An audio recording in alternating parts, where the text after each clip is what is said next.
Domaća kafa kao ritual. Mnogi od nas ne mogu da započnu dan bez jutarnje kafe.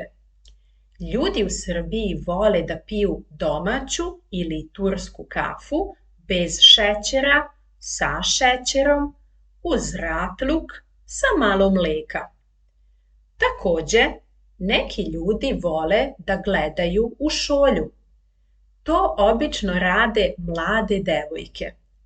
Kada popiju kafu, okrenu šolju na tacnu i zamisle želju.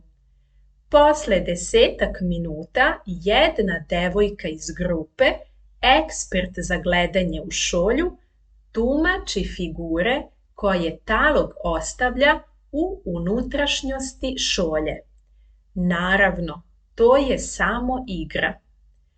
Doktori kažu da ne treba piti kafu na prazan stomak, ali mnogi ljudi to rade. Takođe, lekari ne preporučuju kafu ako imate visok pritisak. Domaća kafa ima manje kofeina od espresa, ali mi pijemo kafu iz velike šolje i zato unosimo više kofeina.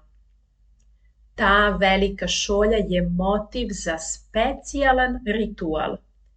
Sedimo dugo u kafiću ili kod kuće i pijemo kafu dok gledamo TV ili razgovaramo s prijateljima. To je prava uživancija. Kada želimo da pozovemo nekoga na piće, mi kažemo idemo na kafu, jesi li za kafu? Hajmo na kafu.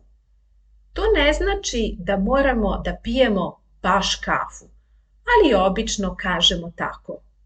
S druge strane, ljudi veoma često sami piju kafu kada žele da se opuste ili odmore ili kada planiraju svoj dan.